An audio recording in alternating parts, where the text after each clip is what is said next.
School میں ہوا پرسرار واقعہ ایک سچی اور دل دہلا دینے والی کہانی ہے یہ۔ رات کے تقریباً 10:17 ہو چکے تھے۔ گورنمنٹ بوائز ہائی اسکول کی عمارت مکمل طور پر سناٹے میں ڈوبی ہوئی تھی۔ تمام کلاسز، ہال، لیب اور اسٹاف روم بند ہو چکے تھے۔ صرف ایک شخص اندر موجود تھا، نذیر احمد، اسکول کا بوڑھا چوکیدار۔ نذیر کی عمر تقریباً 55 کے قریب تھی۔ وہ سیدھا سادہ آدمی تھا۔ وہ ہمیشہ کہتا تھا، یہ سب جن بھوت لوگوں کے دماغ کا خلل ہے۔ میں تو آج تک کسی کو نہیں دیکھ سکا، مگر آج ایسا سب کچھ دیکھنا اسے تھا۔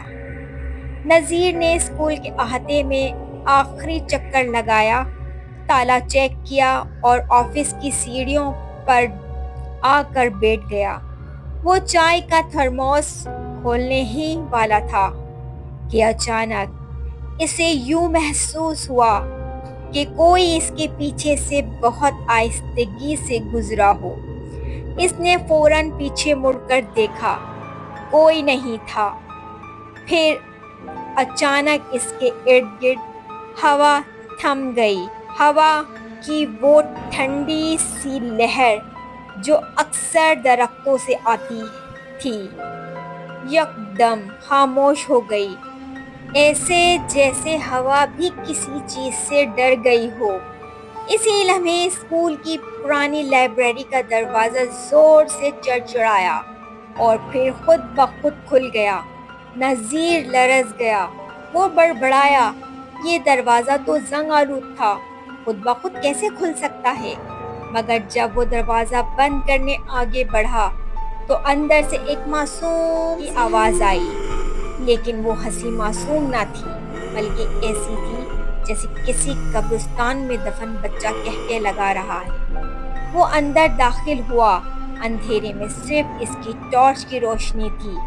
دیواروں پہ دھندیالے الفاظ لکھے تھے، جیسے کسی نے ناخن سے لکھا ہو۔ میز پر گرد اور زمین پر ایک جگہ خون کی طرح سرخ دھبا تھا، مگر وہ گیلا لگ رہا تھا۔ نذیر کی آنکھیں کانپنے لگیں۔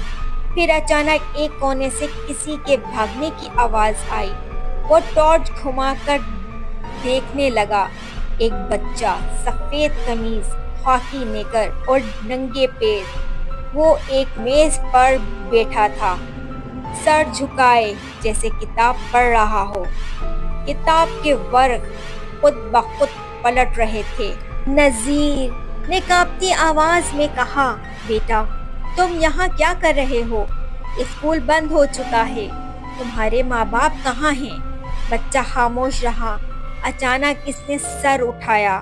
اس کا چہرہ انسان کا نہیں تھا، آنکھیں بالکل سرخ جیسے دہکتے کوئلے، منہ خون سے لت پت، مسکراہٹ ایسی کہ جیسے صدیوں کی نفرت جمع ہو۔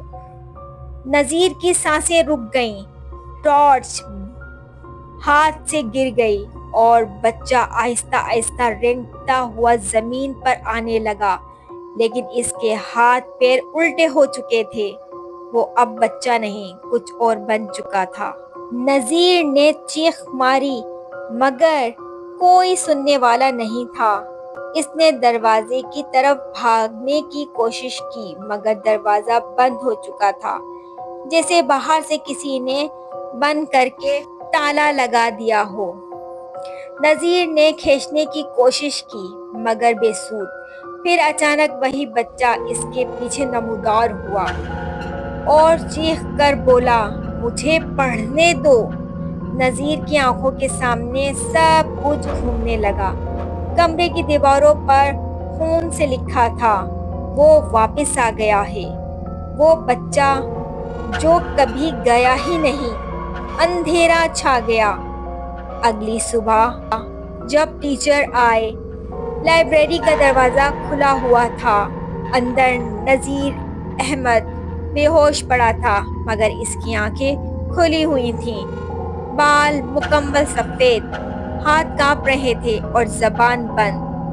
اس نے کسی سے کوئی بات نہیں کی، بس ہلکی آواز میں ہونٹوں سے یہی جاری تھا، وہ بچہ کتاب نہیں پڑھ رہا تھا، وہ کسی کو بلا رہا تھا، وہ واپس آ چکا ہے۔ اس کے بعد نذیر کو پاگل خانے منتقل کر دیا گیا اور اسکول کی لائبریری ہمیشہ کے لیے بند کر دی گئی۔